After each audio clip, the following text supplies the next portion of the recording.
4th century BC का भारत एक ऐसा भारत जो छोटी छोटी रियासतों में बटा हुआ था।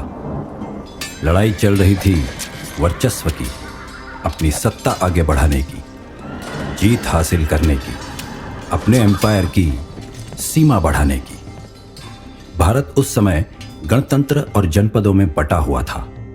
पांचाल, कौशल, कुरु, मिथिला, कलिंग, है, अश्मक, मगध ऐसे कई छोटे छोटे जनपद और गणतंत्र अपनी अपनी जमीन की सीमा बढ़ाने और ज्यादा शक्तिशाली एम्पायर से खुद को बचाने की कोशिश कर रहे थे।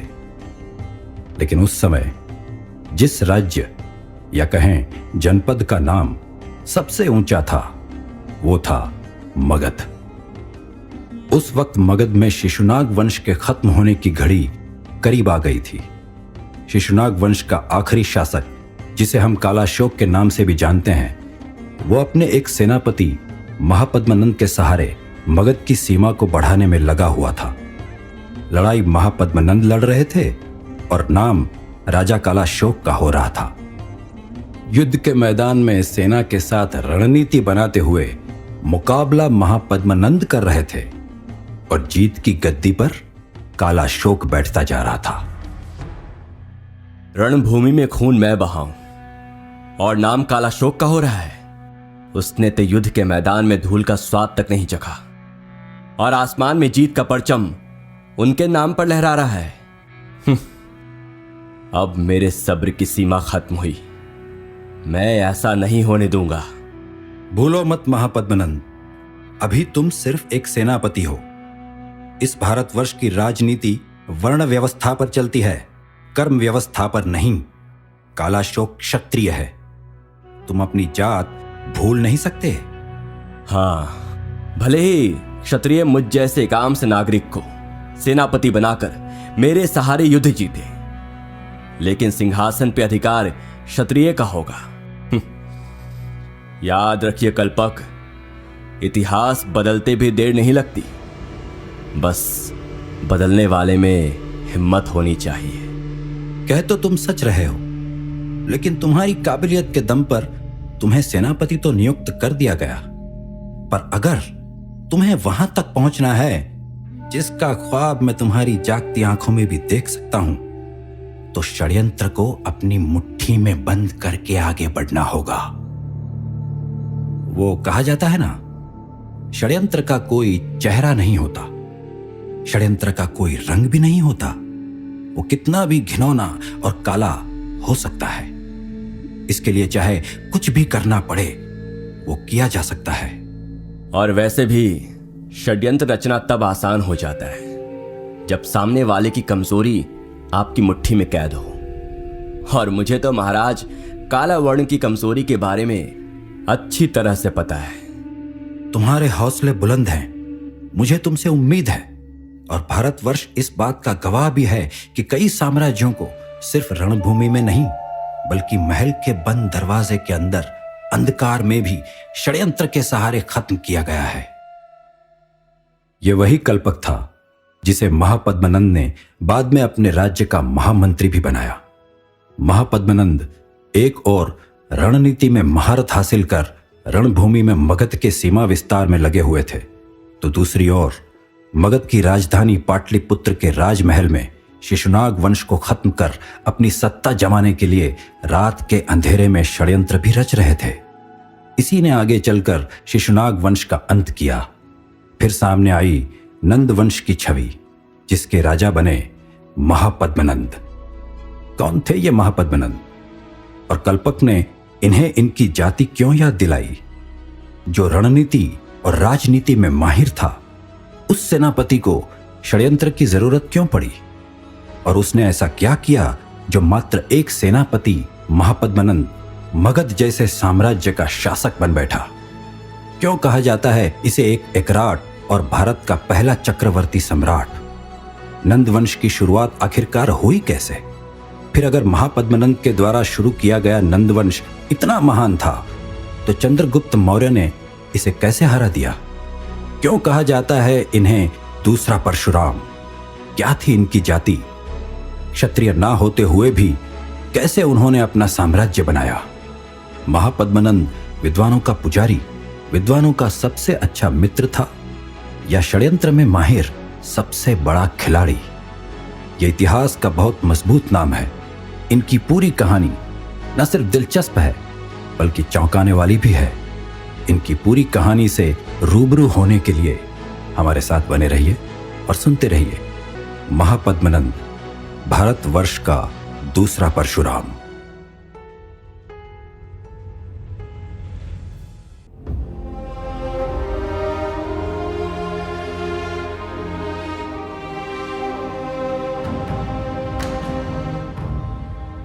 पास्ट को ना समझें तो आप प्रेजेंट को नहीं समझ सकते। बीज को ना समझें तो आप पौधे को और फल को नहीं समझ सकते। इसलिए महापद्मनंद की कहानी को समझने से पहले आपको पहले उस राज्य वंश की कहानी को समझना होगा जिसके विनाशक के रूप में महापद्मनंद का नाम इतिहास के पन्नों में दर्ज हो चुका है। हम बात कर रहे हैं शिशुनाग वंश की, जिसके शासक कालाशोक या जिन्हें काला वर्ण भी कहा जाता था। उन्हें मारकर महापद्मनंद ने मगध की गद्दी पर अपना अधिकार बनाया था।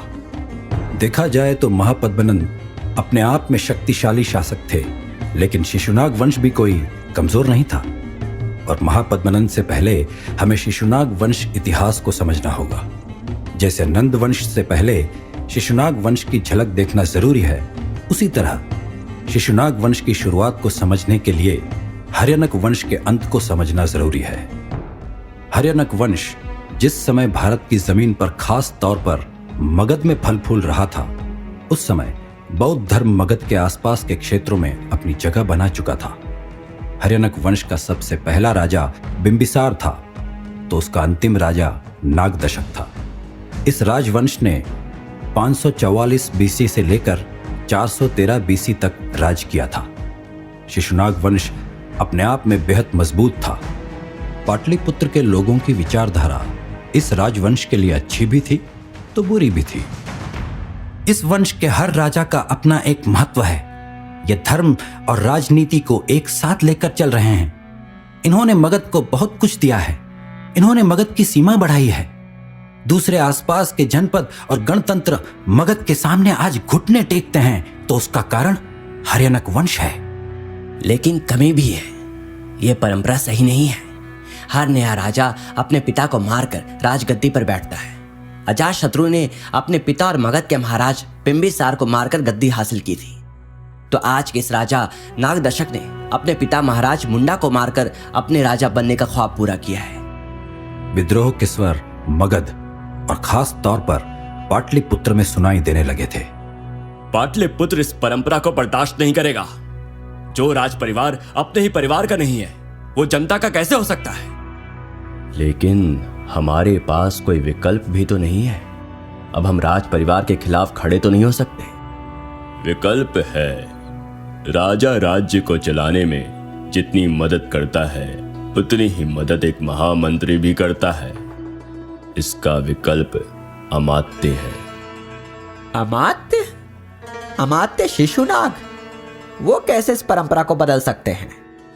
अमात्य शिशुनाग हर्यनक वंश को खत्म कर एक नए राज्य की शुरुआत कर सकते हैं, और पाटलिपुत्र की जनता की यही मांग है। हाँ, अमात्य शिशुनाग हमें स्वीकार्य है। अमात्य उस समय महामंत्री को कहा जाता था, जो राजा का सबसे बड़ा सलाहकार भी होता था। हर्यनक वंश के आखिरी शासक नागदशक के अमात्य थे शिशुनाग, जिसे जनता ने अपने राजा के रूप में चुन लिया था। और यहीं से हर्यनक वंश का अंत हुआ और शिशुनाग वंश की शुरुआत हुई। यह इतिहास की सबसे पहली घटना थी जब राजा हेरिडिटी के अनुसार नहीं, बल्कि लोगों की पसंद के अनुसार बनाया गया था। आप इसे लोकतंत्र या यूं कहें डेमोक्रेसी की सबसे पहली झलक भी कह सकते हैं। अमात्य शिशुनाग जैसे ही महाराज बने, राजगद्दी पर बैठे, यहीं से शिशुनाग वंश की शुरुआत हुई। 413 बीसी से लेकर 345 बीसी तक मगध और आसपास के एरिया में शिशुनाग वंश का राज रहा। आपने एक अमात्य पर भरोसा किया है, मुझे राजा की उपाधि दी है। पाटलिपुत्र और मगध की जनता का यह सम्मान है, मेरे लिए बहुत अनमोल है और मैं आपकी उम्मीदों पर खरा उतर कर दिखाऊंगा। मगध भारतवर्ष का एक शक्तिशाली साम्राज्य बनेगा। शिशुनाग के बाद 395 बीसी में इनके बेटे कालाशोक राजा बने। शिशुनाग और कालाशोक शिशुनाग वंश के दो बहुत ही इंपॉर्टेंट किंग या शासक माने जाते हैं। इन्होंने मगध के सीमा विस्तार में बहुत महत्वपूर्ण योगदान दिया। उस समय वाराणसी, कौशांबी, विदिशा, उज्जैन, राजगृहा, चंपा, वैशाली तक ये मगध का विस्तार कर चुके थे। मगध राज्य की सीमा उत्तर में हिमालय को तो पूर्व में आज के पश्चिम बंगाल की सीमा को छूने लगी थी और लगातार इनका राज्य विस्तार जारी था। न सिर्फ सीमा विस्तार बल्कि शिशुनाग एक बहुत ही समझदार राजा थे। वो मगध और पाटलिपुत्र की दूसरे मजबूत जनपदों से संबंध को और ज्यादा मजबूत बनाना चाहते थे। इसलिए इन्होंने अवंती राज्य के प्रद्योता वंश से मगध का संबंध सुधारने की कोशिश की। अब मगध और पाटलिपुत्र की जनता के साथ ही मगध के सभी मंत्री और विद्वान भी शिशुनाग वंश का सम्मान करने लगे थे। सबको इस बात की खुशी थी कि हर्यनक वंश को खत्म करके शिशुनाग वंश की शुरुआत करने का फैसला बिल्कुल सही था। राजा शिशुनाग और उनके बेटे कालाशोक बहुत दूर की सोच रखते हैं। वो न सिर्फ मगध की सीमा को मजबूत कर रहे हैं बल्कि आसपास के पड़ोसी राज्यों से मगध के संबंध सुधारने में भी लगे हुए हैं। बात तो तुम्हारी बिल्कुल सही है। वो अवंती जिससे मगध के पिछले 100 सालों से दुश्मनी चली आ रही थी, उसे महाराज शिशुनाग ने एक ही पल में खत्म कर दिया। अब अवंती जैसा मजबूत साम्राज्य मगध का दुश्मन नहीं बल्कि मित्र है। कुछ हिस्टोरियंस ये भी मानते हैं कि शिशुनाग और उनके बेटे कालाशोक ने अवंती के महाराज के इलाज के लिए अपने राज्य से सबसे अच्छे वैद्य को उनकी मदद के लिए भेजा, क्योंकि उन्हें पीलिया की बीमारी थी और बहुत सारे वैद्य की कोशिशों के बावजूद भी उनकी ये बीमारी ठीक होने का नाम नहीं ले रही थी। लेकिन मगध से भेजे गए वैद्य ने अवंती के महाराज की पीलिया की बीमारी को दूर किया, जिससे मगध और अवंती के संबंध बहुत अच्छे बन गए। शिशुनाग राज्य बढ़ाने के साथ साथ धर्म और शिक्षा का भी प्रचार प्रसार करने में माहिर थे। शिशुनाग जैसे ही राजा बने, उन्होंने संस्कृत और मगधी प्राकृत भाषा का भी खुलकर प्रचार किया। उस समय उनके राज्य में हिंदुइज्म, बुद्धिज्म और जैनिज्म तीनों धर्म फल फूल रहे थे। शुरुआत से ही मगध की राजधानी पाटलिपुत्र रही है, लेकिन जैसे ही शिशुनाग राजा बने, इन्होंने राजधानी को बदलकर वैशाली कर दिया। लेकिन फिर बाद में दोबारा से पाटलिपुत्र को मगध की राजधानी बनाया गया, जो आज बिहार के पटना के आसपास का क्षेत्र है। शिशुनाग वंश के सबसे पहले राजा शिशुनाग के बारे में हिंदू धर्म की पुराणों में कहा जाता है कि वो जन्म से एक क्षत्रिय थे। वहीं अगर बौद्ध धर्म के कुछ धर्म ग्रंथों की माने तो बौद्ध धर्म का एक लिटरेचर महावंश में कहा गया है कि शिशुनाग किसी लिच्छवी राजा की गणिका पत्नी से जन्मे थे। इतिहास में इनके जन्म और वर्ण को लेकर बहुत सा डिस्प्यूट है, लेकिन एक बात तो तय है कि चाहे यह गणिका के पुत्र थे या फिर किसी महारानी के, लेकिन इनके पिता क्षत्रिय थे। मत्स्य पुराण में भी यह कहा जाता है कि शिशुनाग ने गिरिब्रिज को अपनी सबसे पहली राजधानी और वैशाली को दूसरी राजधानी बनाया था। वहीं वाराणसी में उन्होंने अपने बेटे कालाशोक को वहां की स्थिति संभालने के लिए भेज दिया था। कालाशोक, अब बारी अवंती विजय की है। जरूर अवंती से हमारे संबंध सुधर गए हैं। अब हमें जीत भी हासिल करनी है, क्योंकि अवंती के बाद मत्स्य देश को जीतना भी हमारा सबसे बड़ा उद्देश्य है। बिल्कुल, अवंती और मत्स्य देशों में जब हम जीत हासिल कर लेंगे तो पश्चिम के सभी देशों में व्यापार का मार्ग मगध के लिए खुल जाएगा। हम सिर्फ सीमा नहीं बल्कि अर्थव्यवस्था का भी विस्तार कर रहे हैं। शिशुनाग और कालाशोक की योजना सफल हुई। आज की भूगोल के हिसाब से अगर देखें तो पश्चिम में पश्चिम बंगाल तक और दक्षिण में मालवा तक मगध की सीमा को ये पहले ही फैला चुके थे।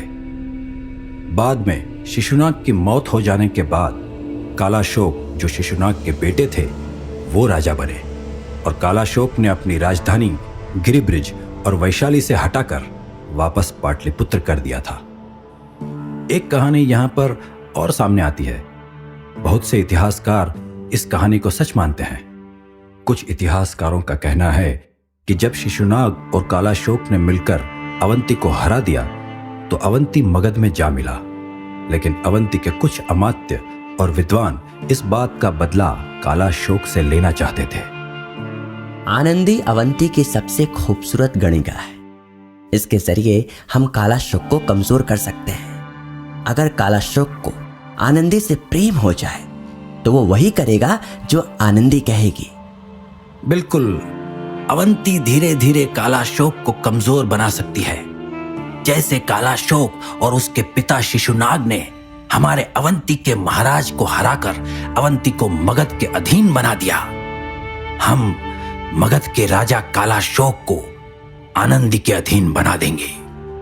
अवंती की आनंदी कालाशोक को पसंद थी और कालाशोक ने आखिरकार उससे शादी भी कर ली। कालाशोक आनंदी की हर बात मानते थे और आनंदी अंदर ही अंदर कालाशोक को कमजोर बना रही थी। आनंदी ही आगे चलकर कालाशोक की सबसे बड़ी कमी, उनकी हार का सबसे बड़ा कारण बनी, बल्कि उनकी मौत का भी कारण बनी। कब और कैसे, इसे जानने के लिए हमारे साथ बने रहिए और चलिए चलते हैं अपने इस सीरीज में आगे की ओर। अवंती की गणिका आनंदी अब मगध के कालाशोक की पत्नी और मगध की महारानी बन चुकी थी, जिसे उस समय महिषी भी कहा जाता था। महिषी आनंदी बेहद खूबसूरत थी और कालाशोक उनकी हर बात मानते थे। फेमस स्क्रिप्ट हर्षचरित्र में मगध के इस राजा कालाशोक और उनकी पत्नी आनंदी के साथ महापद्मनंद की कहानी भी मिलती है, और वो कहानी कुछ इस तरह से है। पहले राज परिवार का एक स्पेशल नाई हुआ करता था, जिसे हम आज बार्बर भी कहते हैं, जो सिर्फ राज परिवार के लोगों के लिए काम करता था। कहा जाता है ऐसे ही एक नाई के बेटे थे महापद्मनंद। उनके पूरे पूर्वज मगध के राज परिवार के लोगों की हर तरह से सेवा किया करते थे। उनके बाल बनाने के काम किया करते थे और दूसरे भी काम किया करते थे। मगध की महिषी आनंदी को हर तरह की छूट दी गई थी। बताया जाता है कि वो एक बार शिकार खेलने गई थी और वहां पर एक जंगली जानवर ने उन पर अटैक कर दिया था, और उस समय उनके सेवक के रूप में महापद्मनंद भी उनके साथ गए थे। बाकी लोग तो डर गए, लेकिन महापद्मनंद ने उस जंगली और खूंखार जानवर से महिषी आनंदी की रक्षा की। तब से मगध की महारानी आनंदी महापद्मनंद से बहुत प्रभावित हो चुकी थी।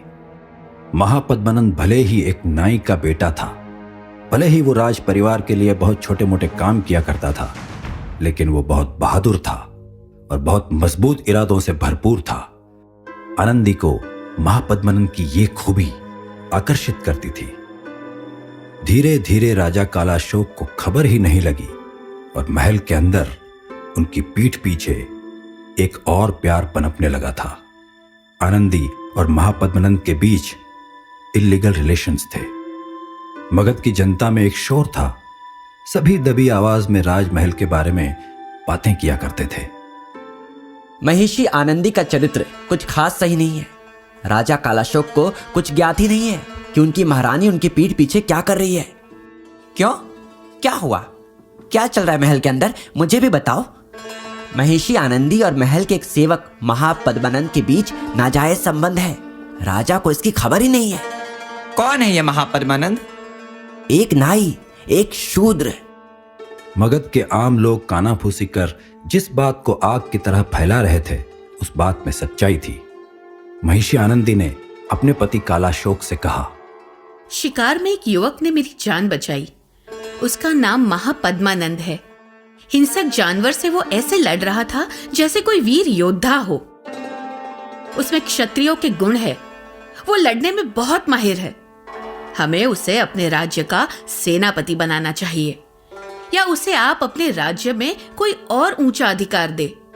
वो इसके काबिल है। कैसी बात कर रही हो आनंदी? वो एक नाई का बेटा है।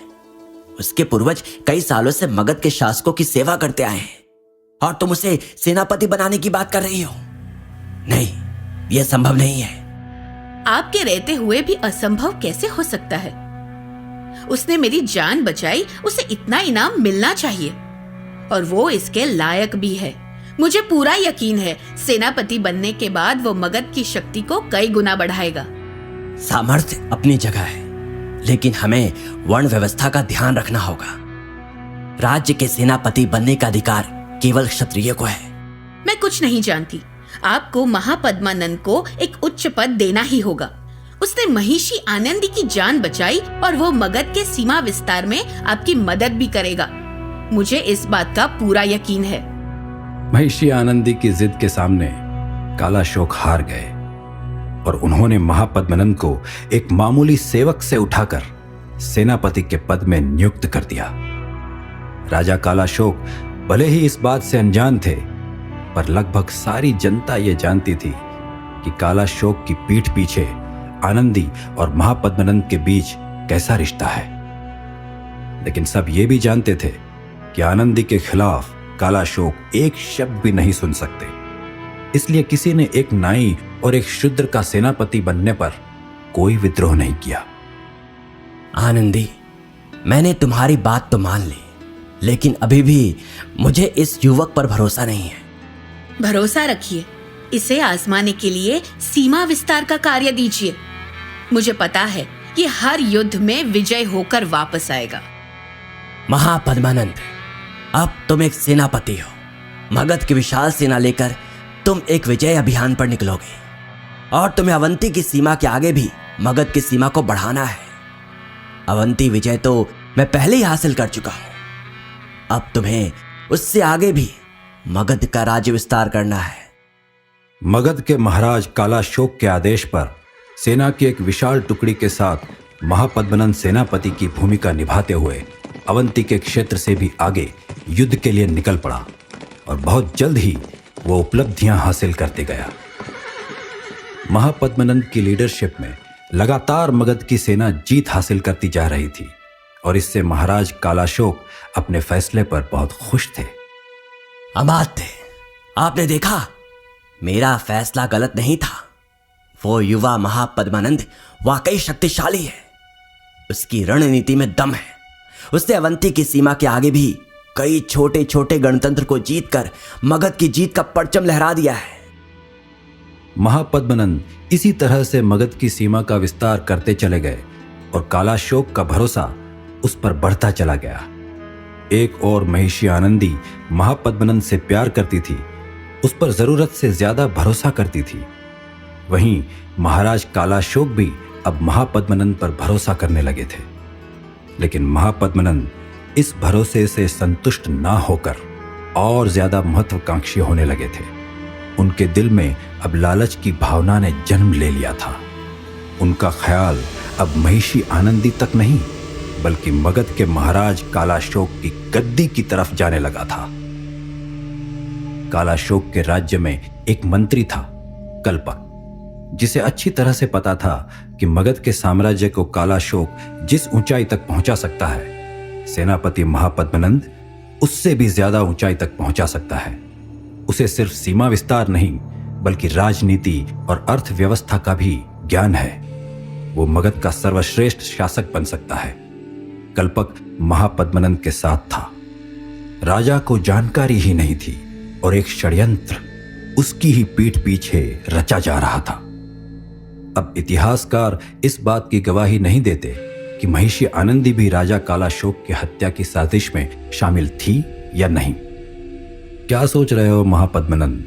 किस विचार में खोए हुए हैं? रणभूमि में रक्त मैं बहाऊं, विजय यात्रा मैं करूं, जंग मैं जीतूं, लेकिन जयघोष जनता महाराज कालाशोक की करे, ये मुझसे बर्दाश्त नहीं होता।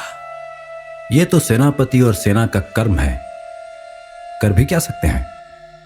तुम आखिर मगध के राज सिंहासन और उसमें बैठे राजा कालाशोक के लिए कार्य कर रहे हो। बहुत कुछ कर सकते हैं। अब कालाशोक का ये जयघोष मेरे कानों में कांटों की तरह चुभता है। ये तो इतिहास की परंपरा है। जय घोष तो राजा की ही होती है, पर मुझे तुम्हारे सामर्थ्य पर गर्व है और अपनी नजरों पर भी। मैंने पहचान लिया था कि तुम एक हीरा हो। इतिहास बदलेगा कल्पक। एक अमात्य जब राजा बन सकता है तो फिर एक सेनापति क्यों नहीं? कहना क्या चाहते हो? तुम तो गवाह हो। महाराज कालाशोक के पिता शिशुनाग ने अमात्य होते हुए भी हर्यक वंश के आखिरी राजा नागदशक को निकाल फेंका और वो खुद मगध के सम्राट बन गए। तो फिर कोई और क्यों नहीं? इसका मतलब तुम ये कहना चाहते हो कि तुम भी एक सेनापति होते हुए कालाशोक को निकाल फेंकोगे और सम्राट बन जाओगे? महापद्मनंद की चुप्पी और उसकी महत्वाकांक्षी नजरें बता रही थी कि कल्पक की बातें और उसका अंदाजा सही था। लेकिन वो क्षत्रिय था, तुम एक शूद्र हो। यह संभव नहीं है। जनता ने उस वक्त शिशुनाग को स्वीकार कर लिया था, पर एक शूद्र को सम्राट स्वीकार करना यह असंभव है। जब शूद्र को एक नाई के बेटे को सेनापति स्वीकार कर लिया गया तो धीरे धीरे शासक भी स्वीकार कर लिया जाएगा। हम कदम धीरे धीरे आगे बढ़ाएंगे, साबित करेंगे कि इस राजवंश की गद्दी पर कोई ऐसा नहीं जो मगध को अच्छी तरह संभाल सके। कैसे? ऐसा कैसे संभव है? वर्ण व्यवस्था सदियों से चली आ रही भारतवर्ष की परंपरा है। न सिर्फ मगध बल्कि आसपास के गणतंत्र का हर कोई जानता है कि द्विजों को ही राज्य करने का अधिकार है। या तो राजा ब्राह्मण होगा या क्षत्रिय, और ज्यादातर तो क्षत्रिय ही राजकाज संभालते हैं क्योंकि उनमें युद्ध करने की काबिलियत भी होती है। वर्ण व्यवस्था से ऊपर उठकर कभी किसी ने कुछ सोचा ही नहीं, क्योंकि किसी को सोचने का मौका ही नहीं दिया गया। जब मैं एक बार अपनी काबिलियत सिद्ध कर दूंगा, लोग मगध के साम्राज्य को दिन दुगना और तरक्की करते देखेंगे। तो जो आज तुम्हें असंभव दिखाई दे रहा है वो कल जरूर संभव होगा। महापद्मनंद की बातों में षड्यंत्र की झलक थी। कल्पक उसकी बातें कुछ कुछ तो समझ रहा था, पर महापद्मनंद क्या करने वाले हैं, इससे शायद वो भी अनजान था। और राजा कालाशोक को तो महापद्मनंद की इस मानसिकता की जरा भी भनक नहीं थी।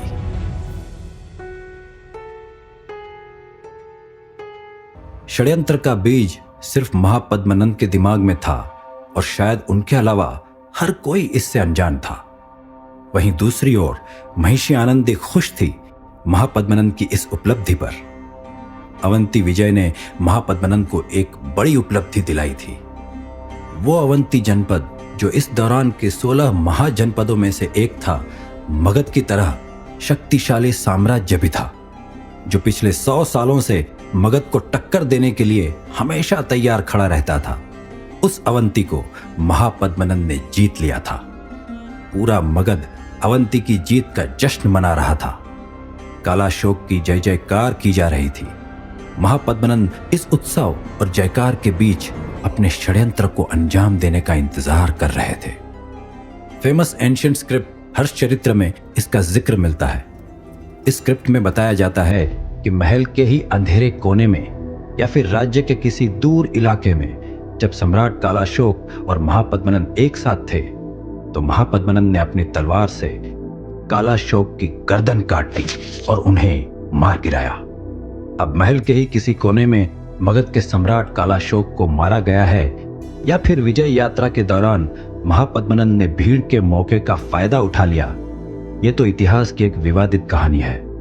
लेकिन सभी इतिहासकार इस बात पर एक ही राय रखते हैं कि महापद्मनंद ने ही शिशुनाग वंश के दूसरे शासक कालाशोक की हत्या की थी।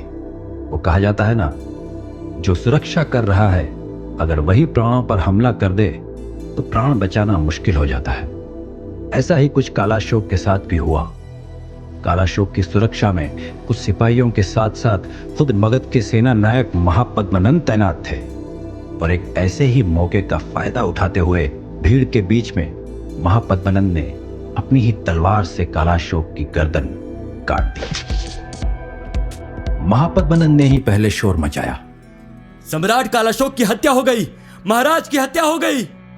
भीड़ में खड़े सिपाही भी कुछ समझ न पाए। जिस सेना नायक पर राजमहिषी आनंदी और खुद सम्राट कालाशोक को इतना भरोसा था, उस पर कोई शक कैसे कर सकता था? और शोर तो वो खुद ही मचा रहा था। कैसे हुआ ये? ढूंढो, आसपास कौन है? कौशल में विद्रोह की चिंगारी उठ रही थी। विद्रोह को तो हमने दबा दिया, लेकिन विद्रोहियों को खत्म ना कर पाए। यह उन्हीं विद्रोहियों का काम है।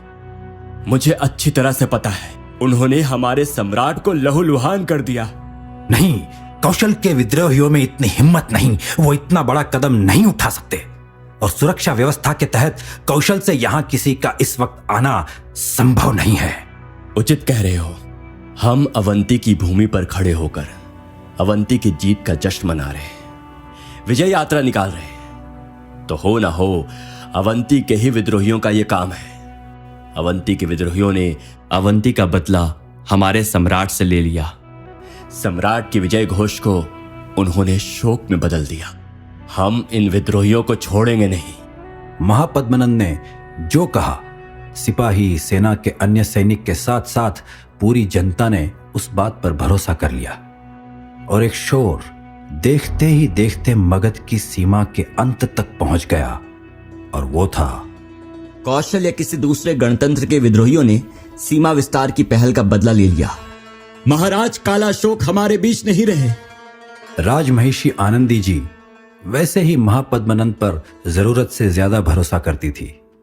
पता नहीं उन्हें भी इस षड्यंत्र की खबर लगी या नहीं, लेकिन एक व्यक्ति था जो यह समझ गया था कि यह किसी और का नहीं बल्कि महापद्मनंद का किया है। तो तुम अपनी योजना में सफल रहे। अब क्या तुम राजगद्दी पर एकाधिकार कर लोगे? क्या तुम सम्राट बन जाओगे? पर तुम्हें लगता है कि जनता एक शुद्र सेना नायक को इतनी जल्दी कालाशोक के स्थान पर स्वीकार कर लेगी? नहीं, अभी नहीं। अभी शिशुनाग वंश के बहुत से वंशज बाकी हैं। जनता को दिखाने का वक्त है कि वो सब भी किसी काबिल नहीं है। मेरे बिना वो मगध की शासन व्यवस्था को संभाल नहीं सकते। इतिहास बताता है कि कालाशोक के कई बेटे थे, और उन सभी की सुरक्षा करते हुए महापद्मनंद गद्दी पर ना बैठकर भी मगध के पूरे शासन को चला रहे थे। और जनता देख रही थी कि कालाशोक के बेटे नहीं बल्कि महापद्मनंद की राजनीति से मगध सुरक्षित है और प्रगति भी कर रहा है। महापद्मनंद ने एक बार फिर लोगों की नजरों से बचकर एक षड्यंत्र रचा। उसने एक और चालाकी दिखाई। कालाशोक की मृत्यु के बाद वो तुरंत गद्दी पर नहीं बैठा, वो उनके परिवार का रक्षक बन गया। अब हमारे अमात्य विद्वान कल्पक होंगे। इनकी बुद्धि पर मुझे भरोसा है, और राजकुमारों का भी यही निर्णय है। बल्कि राजमहिषी आनंदी भी यही चाहती है।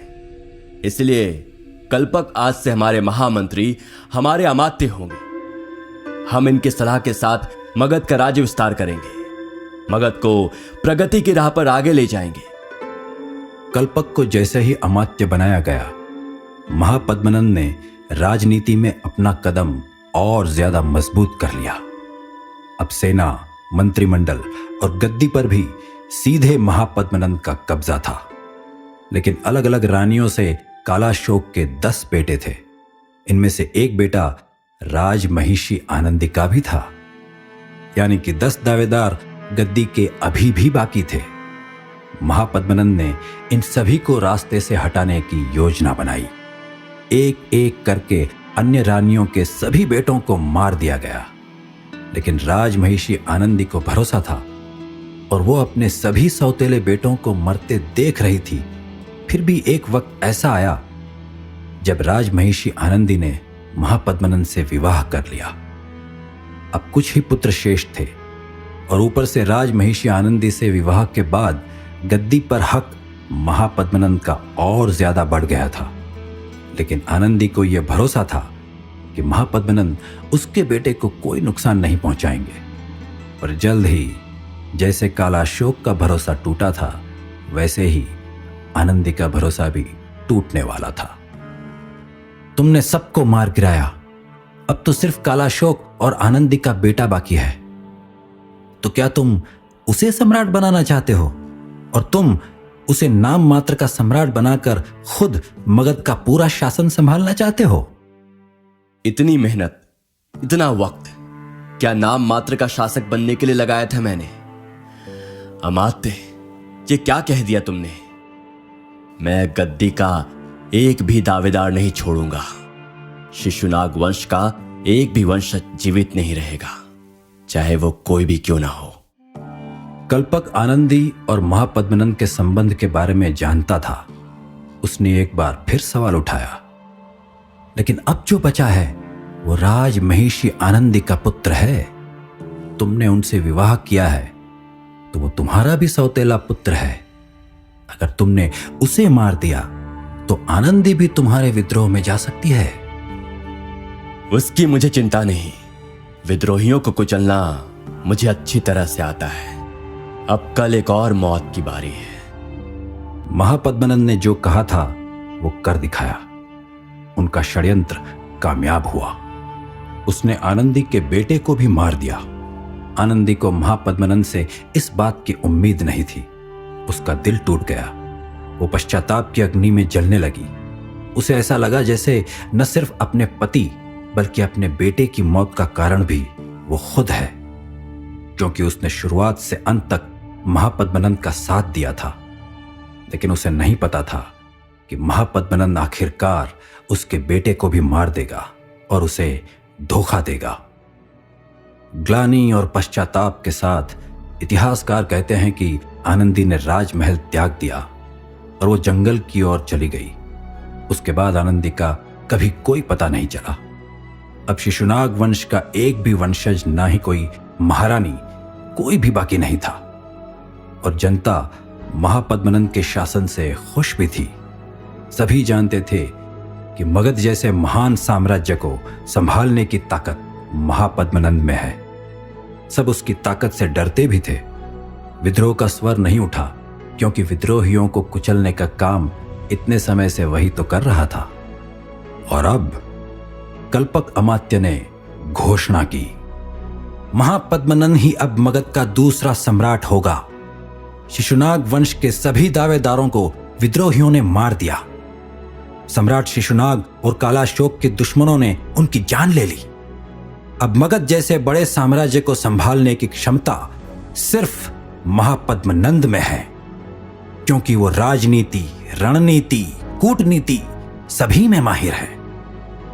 क्या आज तक क्षत्रिय जो भारतवर्ष में राज करते आए थे, क्या जनता ने नाई और शूद्र का सीधे राजगद्दी पर बैठना मंजूर किया? जानने के लिए आइए चलते हैं अपने नेक्स्ट एपिसोड की ओर।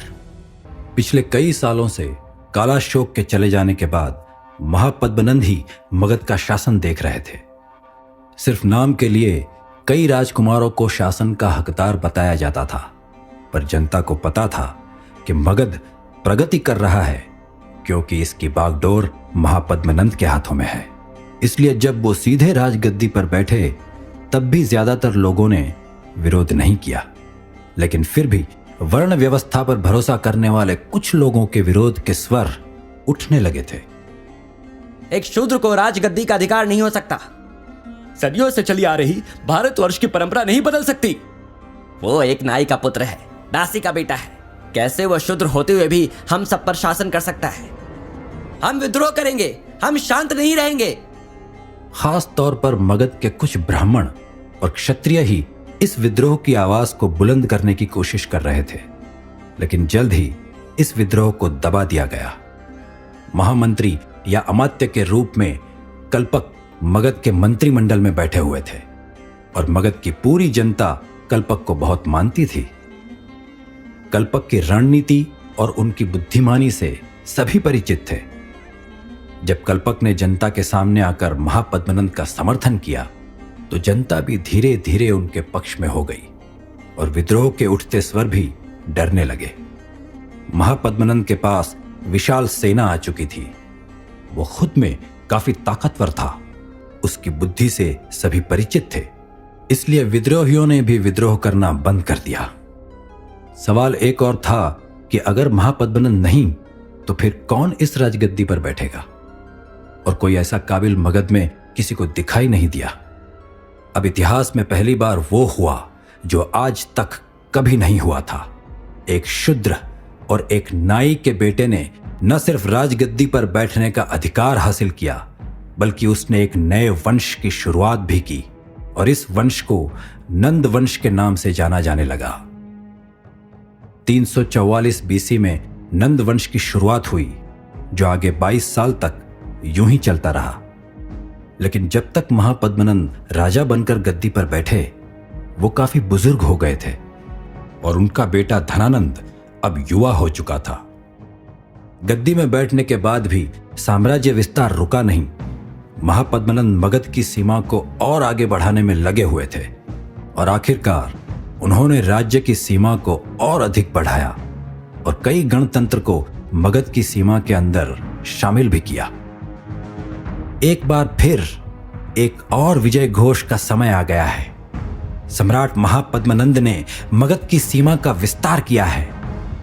अब जनता को बताते हुए मुझे खुशी हो रही है कि मगध का साम्राज्य पश्चिम दिशा में यमुना नदी तक, पूर्व दिशा में कलिंग राज्य तक, उत्तर दिशा में हिमालय तक, दक्षिण दिशा में गोदावरी नदी के पार तक हो चुका है।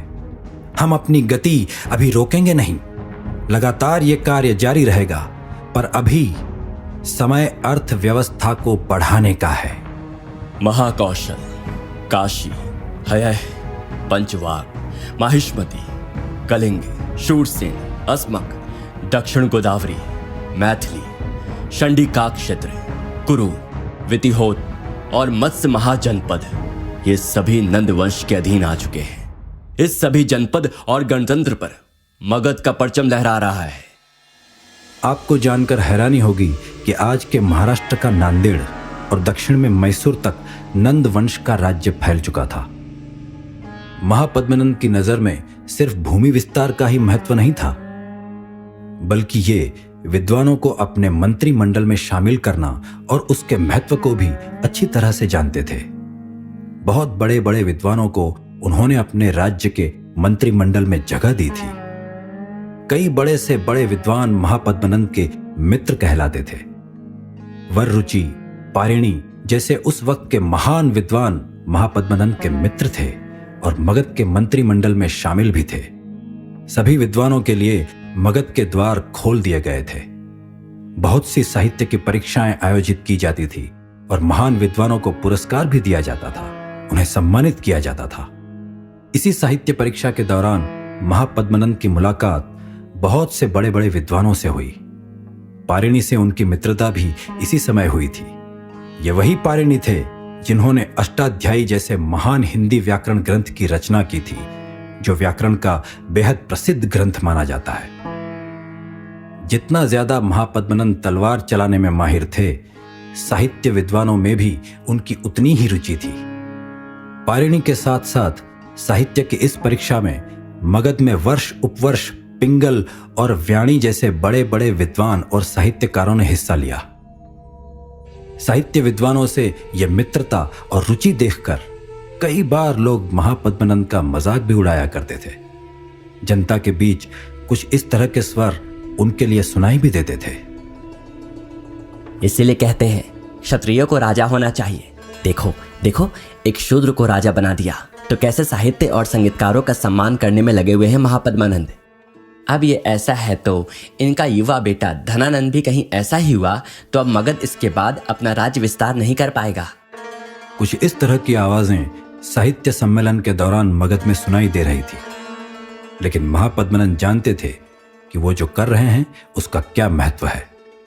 वो जानते थे कि एक साम्राज्य को सिर्फ तलवार की नोक से नहीं, बल्कि विद्वानों की बुद्धिमानी से भी जीता जाता है। और इसीलिए वो विद्वानों के लिए मगध के द्वार हमेशा खुले रखते थे और उन्हें समय समय पर चर्चा के लिए मंत्रिमंडल में भी बुलाया करते थे।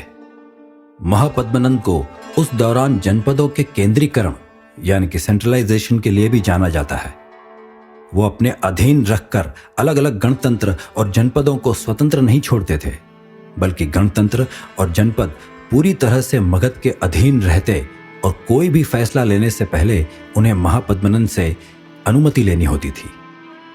लेकिन पुराण कहते हैं कि जितना महापद्मनंद को मगध के साम्राज्य के केंद्रीयकरण यानी सेंट्रलाइजेशन पर भरोसा था, उतना ही वो ये भी जानते थे कि अपने ही लोगों को अलग अलग क्षेत्रों में भेजकर अगर वो राज्य का कार्यभार सौंपेंगे तो मगध की राजनीति को कभी विद्रोह का खतरा नहीं हो सकता।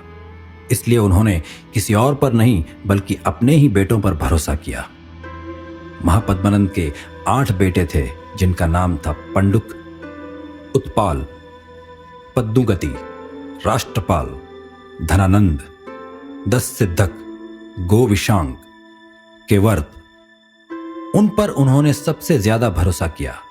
जिन क्षेत्रों में विद्रोह की आवाज ज्यादा आती थी वहां उन्होंने अपने बेटों को ही भेजा। पुराने इतिहास के ग्रंथ और भारतीय पुराणों में 9 नंदों का उल्लेख मिलता है, जिसमें 8 महापद्मानंद के ये बेटे थे और 1 महापद्मानंद खुद थे। साहित्य के साथ साथ महापद्मानंद को अर्थव्यवस्था की भी अच्छी जानकारी थी। उन्होंने बाजार और व्यापार के लिए एक तरह के नाप तौल की व्यवस्था की। इतना ही नहीं, वो जानते थे कि अनाज और खेती को जितना ज्यादा बढ़ावा दिया जाएगा, एक राज्य उतना ही ज्यादा समृद्ध बनेगा। और इसीलिए उन्होंने सिंचाई व्यवस्था और अलग अलग उस जमाने की एडवांस इरिगेशन टेक्नोलॉजी को मगध साम्राज्य में बढ़ावा दिया। कई सिंचाई परियोजना की शुरुआत भी की।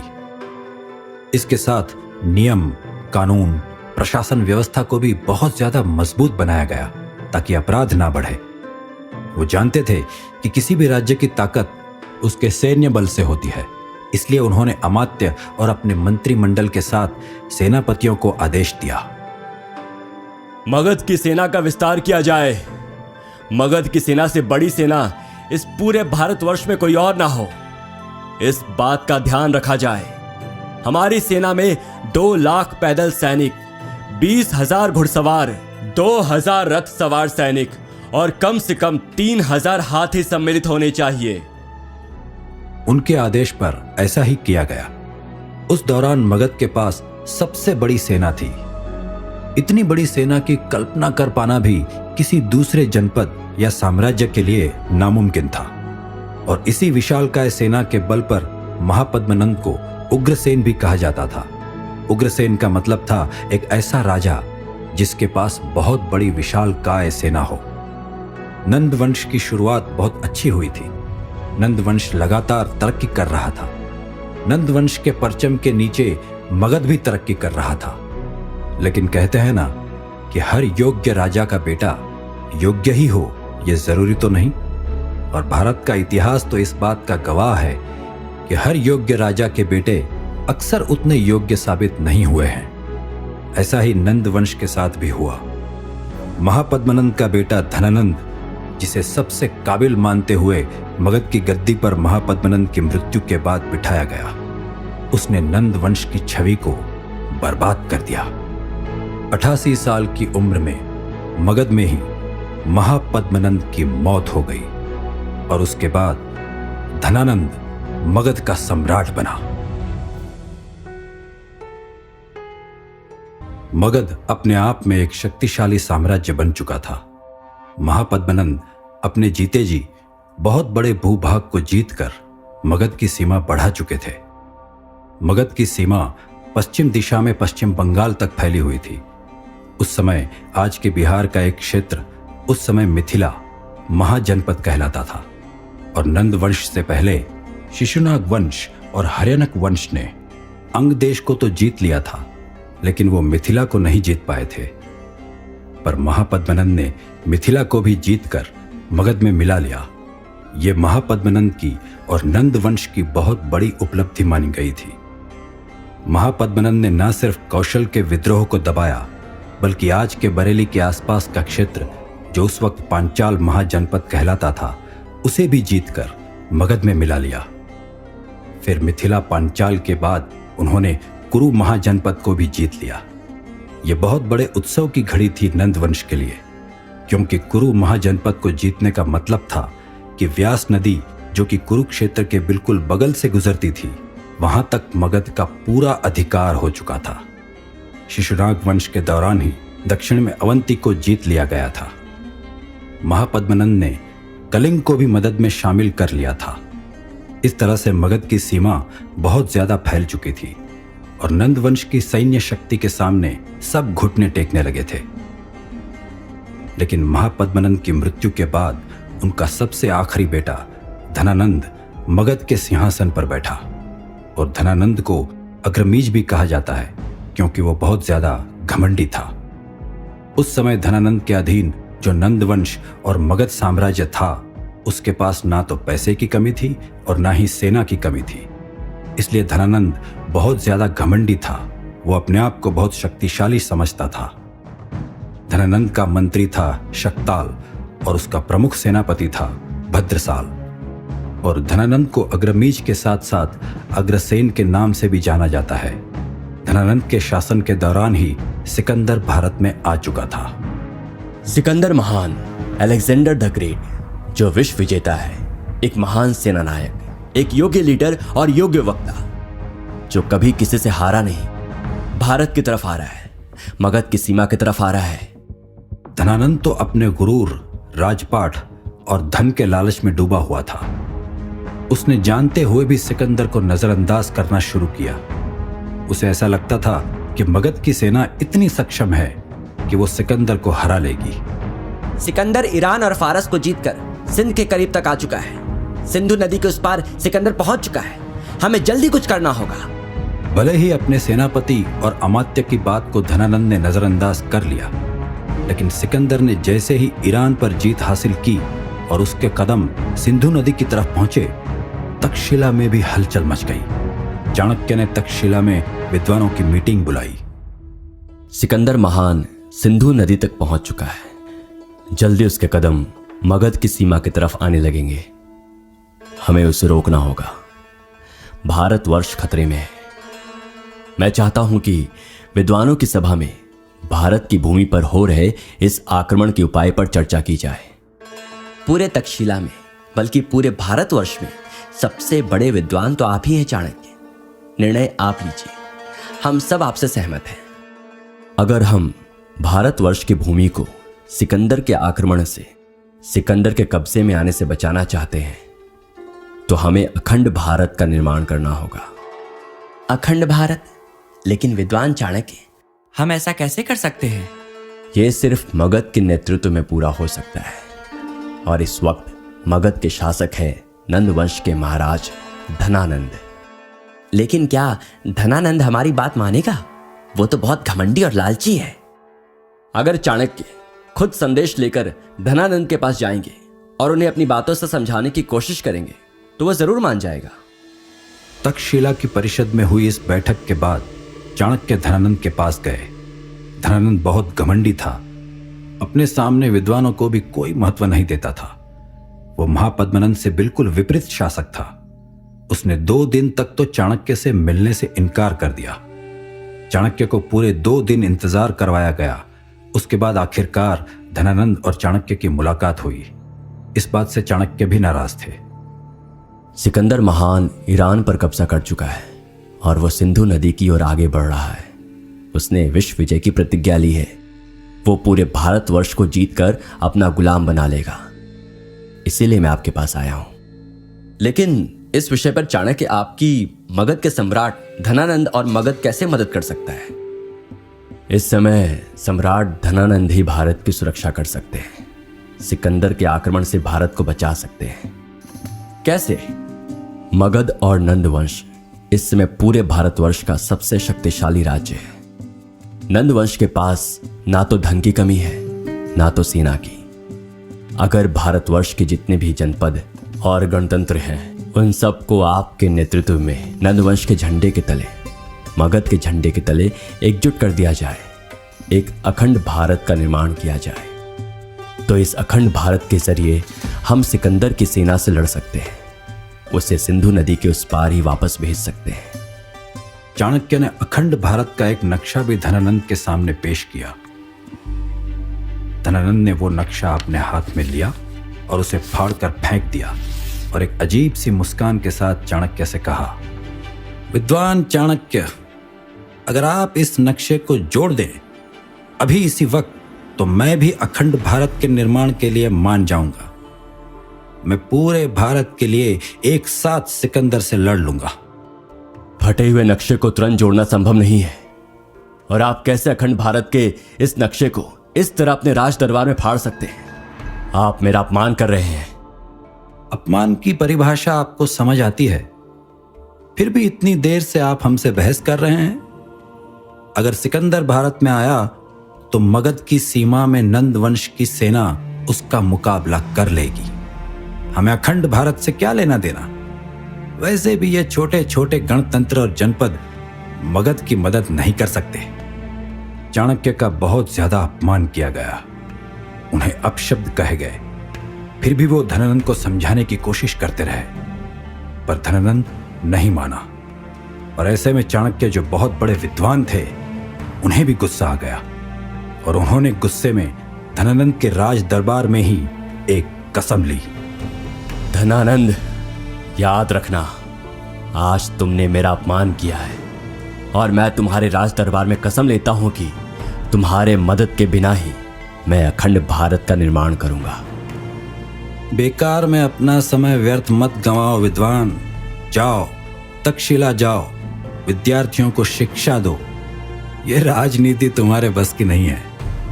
मैं कसम खाता हूं कि मैं तब तक अपनी चोटी नहीं बांधूंगा जब तक तुम्हें मगध के सिंहासन से हटा न दूं, और मैं मगध की राजधानी में दोबारा कदम तभी रखूंगा जब सिंहासन पर तुम नहीं बल्कि दूसरा शासक होगा। तुम्हें विद्वान के अपमान की कीमत चुकानी पड़ेगी। चाणक्य गुस्से में थे और वो मगध से निकलकर तक्षशिला की ओर जाने लगे तो रास्ते में विंध्य की श्रेणी यानी विंध्याचल पर्वत की श्रेणी पड़ी, और चाणक्य वहां पर रुक गए, क्योंकि उन्होंने देखा कि कुछ छोटे छोटे बच्चे राजकीय नाम का एक खेल खेल रहे थे। सभी बच्चे खेल में मगन थे और चाणक्य उन्हें दूर से देख रहा था। इस खेल में एक बच्चा राजा बना था तो बाकी सारे बच्चे प्रजा की भूमिका निभा रहे थे। जो राजा बना था उसके चेहरे पर एक तेज था। उनकी वेशभूषा देखकर ऐसा लग रहा था कि वो सभी दास हैं। खेल खेल में ही जब उसने निर्णय लिया, चाणक्य ने पहचान लिया कि ये कोई दास नहीं हो सकता। ये जरूर किसी अच्छे परिवार से संबंध रखता है और आगे जाकर एक महान राजा बन सकता है। अब इस खेल को खत्म कर ये सभी बालक शिकार करने लगे। चाणक्य ने देखा जो बच्चा अभी अभी राजा की भूमिका निभा रहा था, उसे छोड़कर बाकी सभी के शिकार करने का तरीका एक जैसा था, लेकिन उस बच्चे के शिकार में एक अलग ही रणनीति थी। वो अपने हाथ पैर की क्षमता के साथ साथ दिमाग का भी इस्तेमाल कर रहा था, और चाणक्य ने उसकी खूबी को पहचान लिया। बाकी सभी बच्चे भरण पोषण और शिकार से मिले जानवर के मांस को बेचकर पैसा कमाने के लिए शिकार कर रहे हैं। सबके मन में लालच और जिंदगी जीने की चाह है, पर यह एक बच्चा जिसने अभी अभी राजा की भूमिका निभाई थी, वो आनंद के लिए शिकार कर रहा है। जैसे शिकार इसके रग रग में बसता है और शिकार करने में इसे मजा आ रहा है। ये जीत के लिए शिकार कर रहा है। चाणक्य ध्यान से देखते रहे और अपने निर्णय पर आखिरकार पहुंच गए। जीत, जश्न और आनंद के लिए शिकार कोई दास पुत्र नहीं कर सकता। ये जरूर एक क्षत्रिय है या फिर किसी श्रेष्ठ कुल में पैदा हुआ बालक हो सकता है। बच्चे शिकार खेलते रहे और चाणक्य ने अपने दिमाग में रणनीति बनाना शुरू किया। मगध में मेरी ली गई प्रतिज्ञा को सच्चाई में ये बालक बदल सकता है। यह अखंड भारत का निर्माण कर सकता है। मैं इसे प्रशिक्षित करूंगा और यही मेरा लक्ष्य है।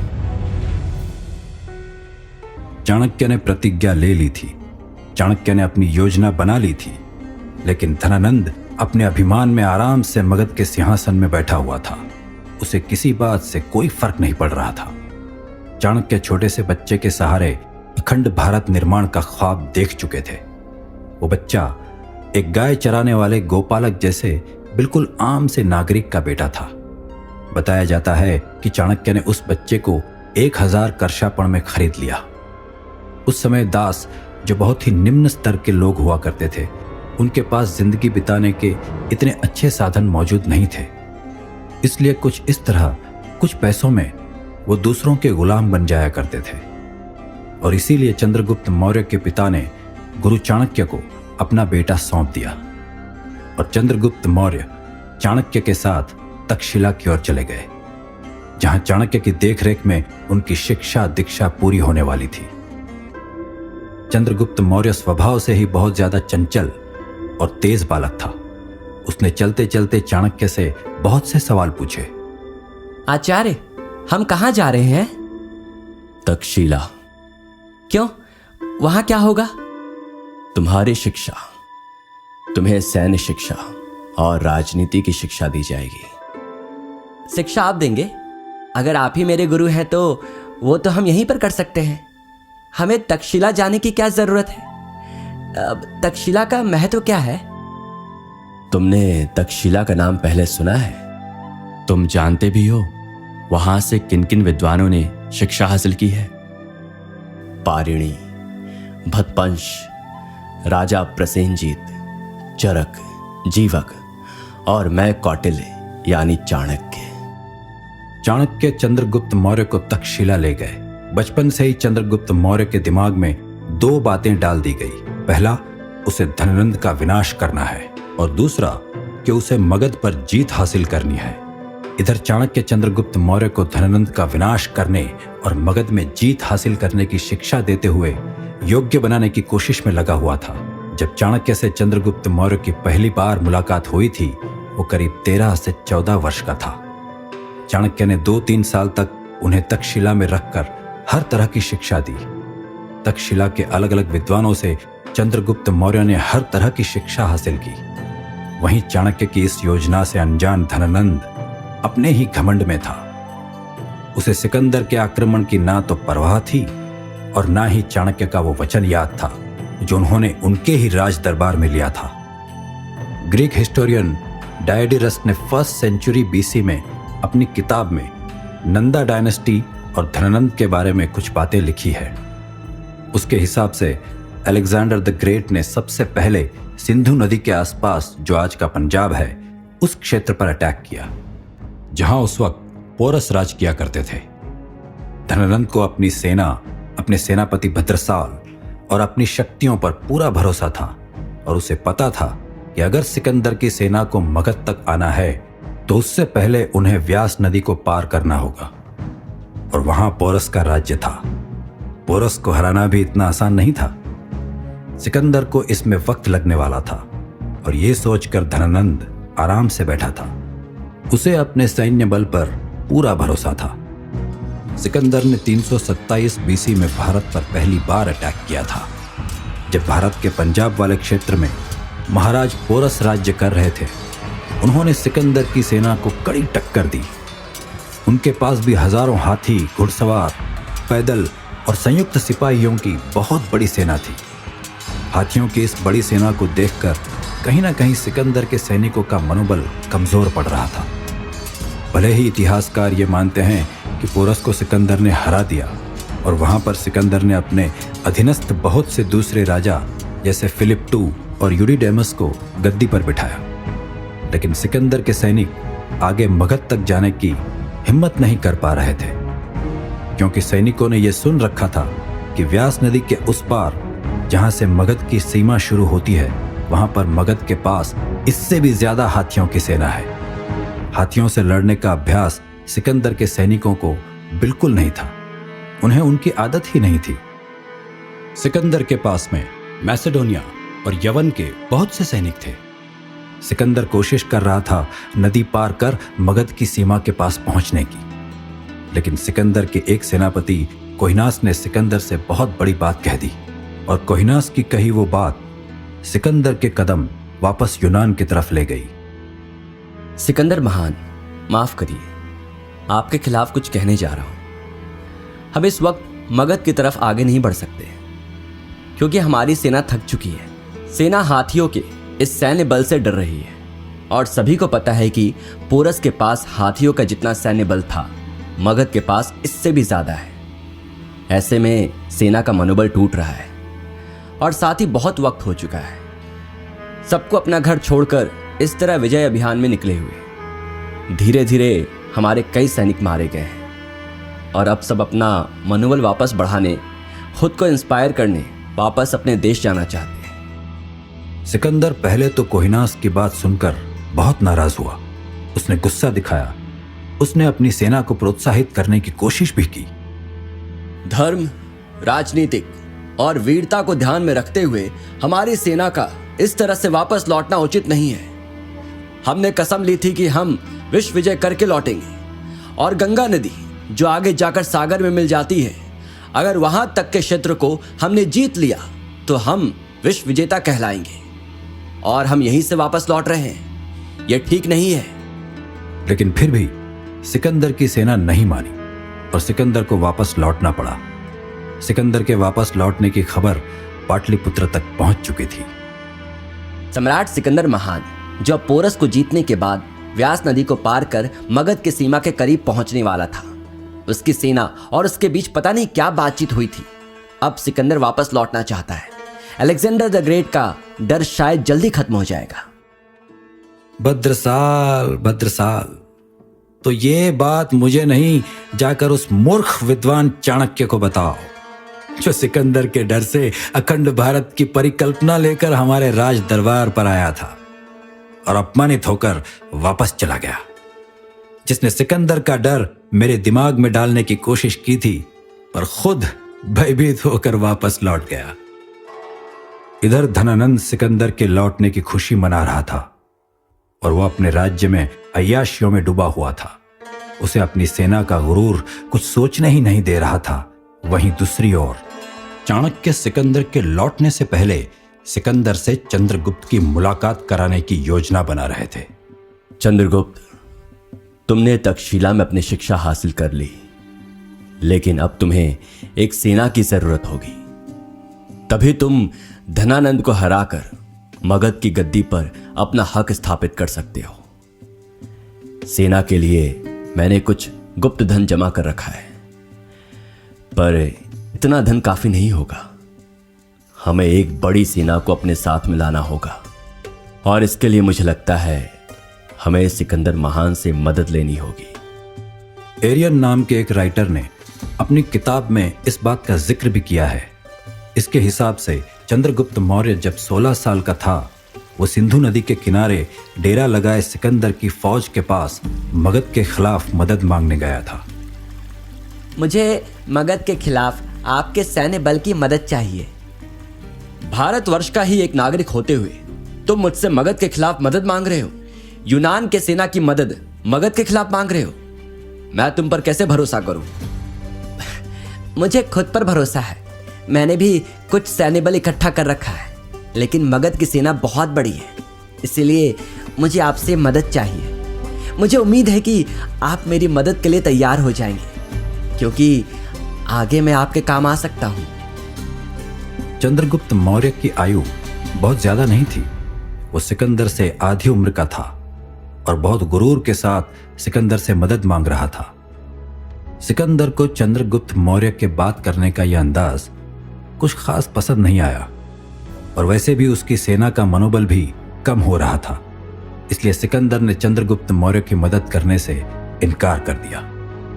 अब चंद्रगुप्त मौर्य को जो करना था अकेले करना था। सिकंदर की सेना का डर नंद वंश के लिए खत्म हो चुका था। धनानंद सुकून में था।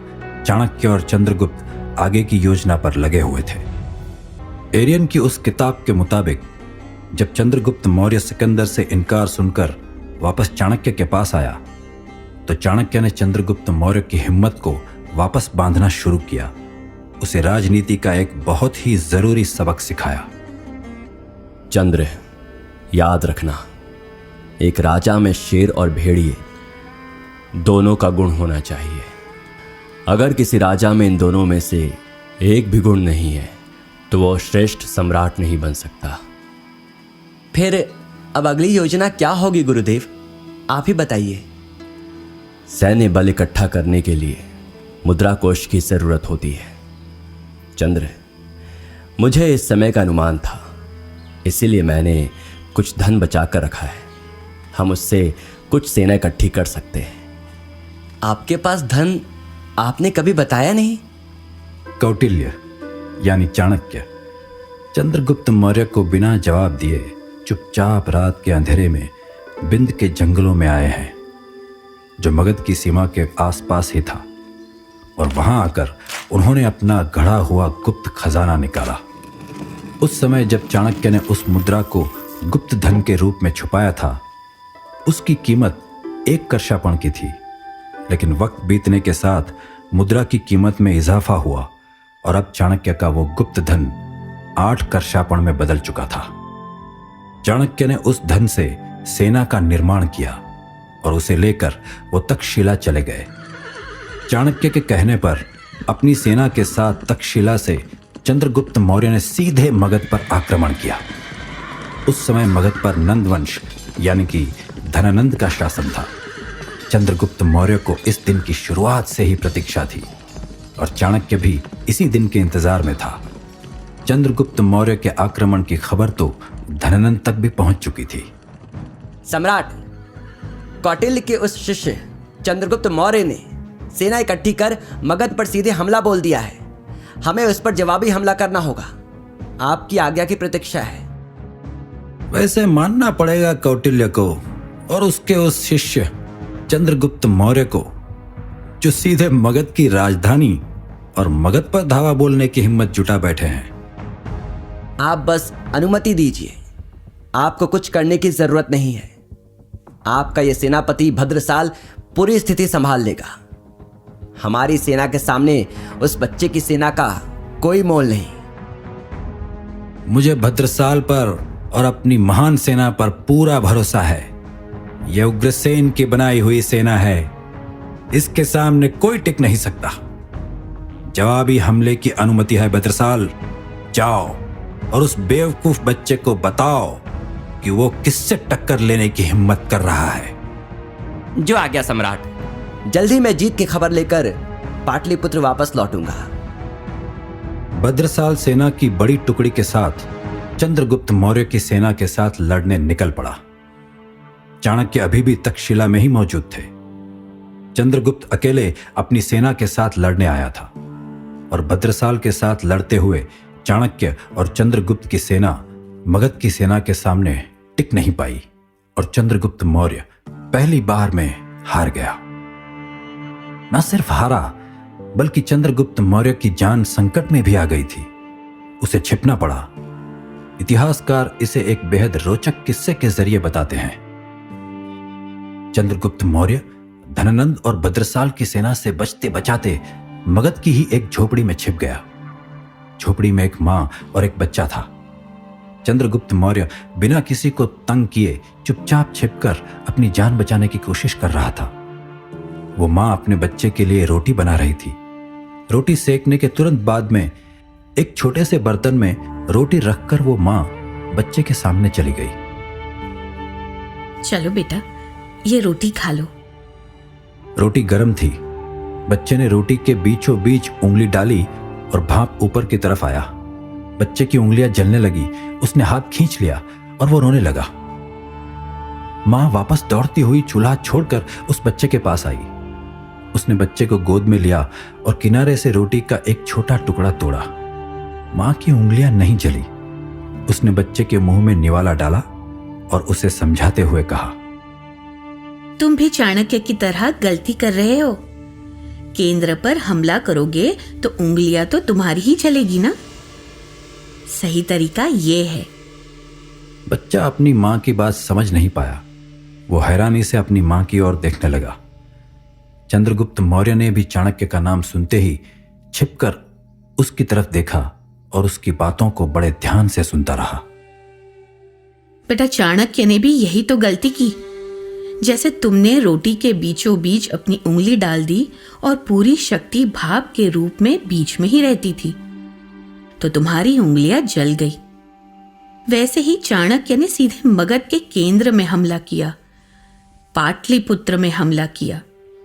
चंद्रगुप्त ने भी चाणक्य की बात मान ली और देखो, उन पर पलटवार हुआ और वो हार गए। अब जान बचाता फिर रहा है वो चंद्रगुप्त मौर्य। जब हम किनारे से एक एक टुकड़ा तोड़ तोड़ कर अलग करते हैं तो शक्ति भाप के रूप में धीरे धीरे कमजोर पड़ जाती है। तभी हम पूरी रोटी का स्वाद चख सकते हैं। यही राजनीति भी कहती है। चंद्रगुप्त मौर्य को यहां इस छोटी सी झोपड़ी में एक सीख मिल गई थी। उसने वो सीख लिया था जो चाणक्य भी उसे ना सिखा पाए थे। चंद्रगुप्त इसके बाद सीधे झोपड़ी को छोड़कर चाणक्य के पास गए, अपनी नई रणनीति की योजना बनाने, उन्हें वो सबक सिखाने जो इस बच्चे की मां से चंद्रगुप्त ने सीख लिया था। चंद्रगुप्त मौर्य तक्षशिला गया। उसने पूरी कहानी चाणक्य को बताई। चाणक्य ने चंद्रगुप्त मौर्य के मुंह से ही उसकी योजना सुनने के लिए उससे सवाल पूछा। चंद्र, तो क्या तुम हार मान चुके हो? क्या यही तुम्हारी पराजय है? क्या नंद वंश को तुम नहीं हरा सकते? क्या तुम मुझे अपनी पराजय की कहानी सुनाने आए हो? नहीं, पराजय की कहानी नहीं, बल्कि मैं आपको अपनी नई रणनीति बताने आया हूं। कैसी रणनीति?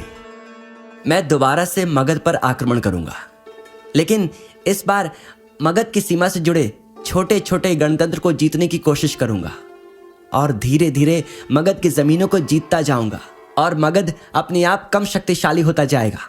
इस तरह से मैं मगध के केंद्र को भी जीत लूंगा। मैं पाटलिपुत्र को जीत लूंगा।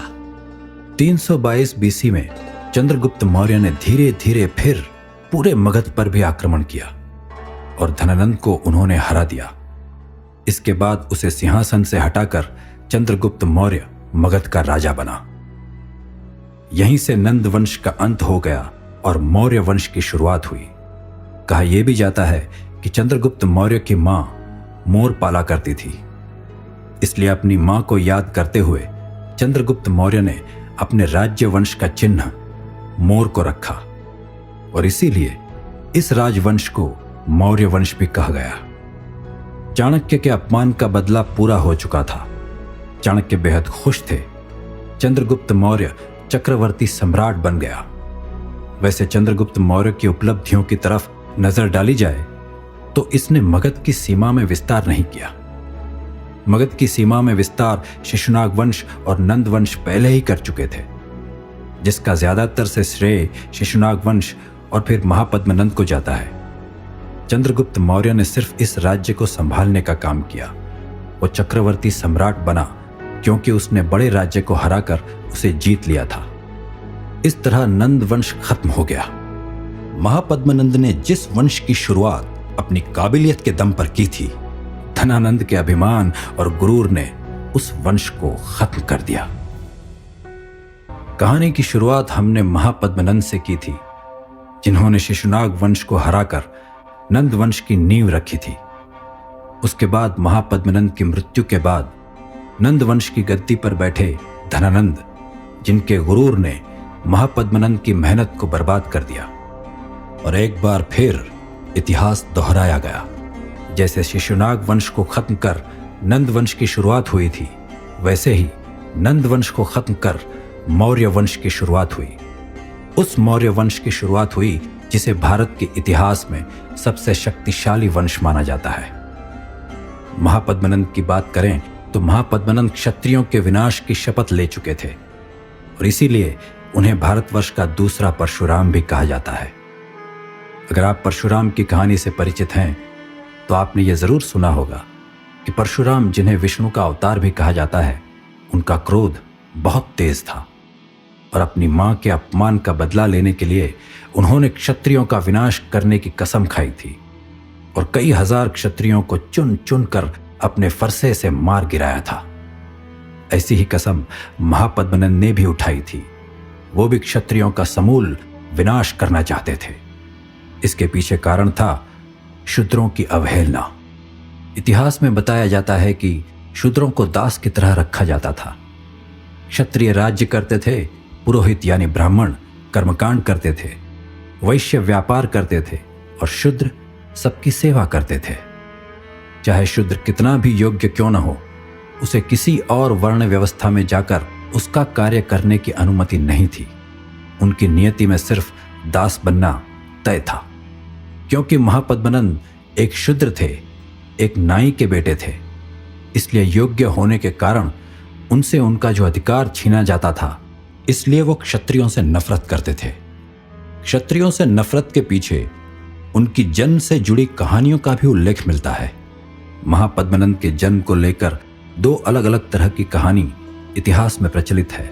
पहली कहानी के अनुसार बताया जाता है कि शिशुनाग वंश के एक प्रमुख शासक महानंदीन थे। महानंदीन का उनके ही राज्य की दासी से इल्लीगल संबंध था और इसी संबंध से दासी और महानंदीन के बेटे का जन्म हुआ, जिसका नाम महापद्मनंद था।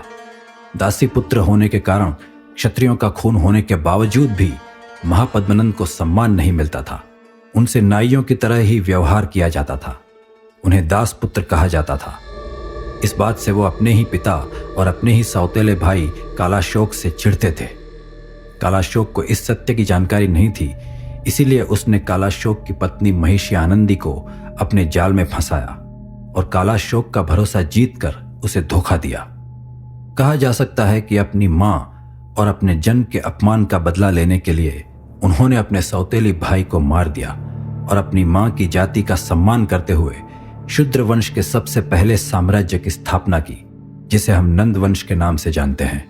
और इसीलिए वो क्षत्रियों से चिढ़ते थे। आसपास के क्षत्रिय मगध के इस शूद्र शासक को अपनाने के लिए तैयार नहीं थे। इसीलिए उन्होंने कसम उठाई वो सभी क्षत्रियों का विनाश कर देंगे जो उनकी योग्यता नहीं बल्कि उनकी वर्ण व्यवस्था और उनके जन्म को उनकी असली पहचान मानते हैं। धीरे धीरे उन्होंने आसपास के राजाओं को जो क्षत्रिय थे मौत के घाट उतार दिया और उनके राज्य पर कब्जा करके मगध की सीमाओं को बढ़ा दिया।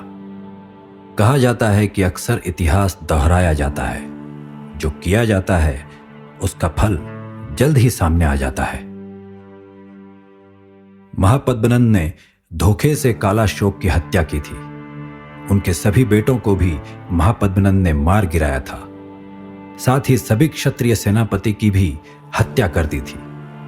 अब उनके ही वंश का विनाश करीब आने लगा था। उन्होंने कई क्षत्रियों को मार गिराया, उनके राज्य पर कब्जा किया, सीमा विस्तार किया। इसीलिए उन्हें इस धरती का दूसरा परशुराम कहा जाता था। मगध के ऐसे ही एक पड़ोसी राज्य पर महापद्मनंद कब्जा करना चाहते थे। कब्जा करने के उद्देश्य से महापद्मनंद ने एक और क्षत्रिय राजा को मारा। वो उसकी पत्नी और बच्चे को भी मारना चाहते थे, क्योंकि वो किसी क्षत्रिय अधिकारी को राज्य में जीवित नहीं छोड़ना चाहते थे। लेकिन उस राजा की पत्नी ने चालाकी दिखाई और वो बच्चे को लेकर वहां से भाग गई। कहते हैं कि उन्होंने दास प्रथा स्वीकार कर ली। वो महारानी एक दासी की तरह जंगल में रहने लगी और क्षत्रिय गुणों को छुपाने के लिए उसने मोर पालना शुरू कर दिया। मोर पालने से ही लोग ये समझने लगे कि ये एक दासी है, क्योंकि उस समय मोर पालने का काम शूद्र किया करते थे। इसलिए वह महारानी कभी किसी की नजर में नहीं आई। लेकिन उसने अपने बच्चे को क्षत्रिय गुण सिखाए थे। उसके अंदर क्षत्रियों का खून था। क्षत्रिय मां के हाथ से भोजन करता हुआ बेटा बड़ा हो रहा था। वो कोई और नहीं बल्कि चंद्रगुप्त मौर्य था। मोर पालने के कारण से उसे मौर्य की उपाधि दी गई। चाणक्य ने भी जब पहली बार मोर पालने वाली एक मां के बेटे को शिकार और राजा की तरह खेलते देखा तो पहचान गए कि यह क्षत्रिय कौन है। उन्होंने क्षत्रिय खून को पहचानकर उसे तक्षशिला ले जाने का निर्णय लिया। यही चंद्रगुप्त मौर्य महापद्मनंद के वंश को खत्म कर मौर्य वंश का संस्थापक बना, जिसकी कहानी हम पहले देख चुके हैं। इसलिए इतिहास की घटना हमें बताती है कि पूरे भारतवर्ष में पहला शूद्र वंश नंद वंश था। लेकिन इसके बाद क्षत्रिय राजा चंद्रगुप्त मौर्य ने मगध और लगभग पूरे भारत की बागडोर संभाली। ये थी महापद्मनंद जैसे एक महान राजा की कहानी, जिसने न सिर्फ मगध की सीमा बढ़ाई बल्कि मगध में साहित्य, अर्थव्यवस्था, राजनीति, रणनीति सब पर काम किया। मगध जितना शक्तिशाली दिखाई देता था, चंद्रगुप्त मौर्य जिस विशालकाय मगध के चक्रवर्ती सम्राट बन बैठे थे, उसके पीछे मेहनत महापद्मनंद की थी। महापद्मनंद को इतिहास में कभी भूला नहीं जा सकता। वो उस दौरान के एक रियल हीरो थे, जिन्हें परशुराम, एकराट, उग्रसेन की उपाधि दी जाती थी। इनके पास बहुत बड़ा खजाना, बहुत बड़ा सैन्य बल और बहुत तेज बुद्धि थी। इतिहास के महान वंश और महान राजाओं की जिंदगी अगर इसी तरह से बहुत ही इंटरेस्टिंग तरीके से सुनना चाहते हैं, अगर फैक्ट को बड़ी आसानी से समझना चाहते हैं, तो हमारे साथ बने रहिए।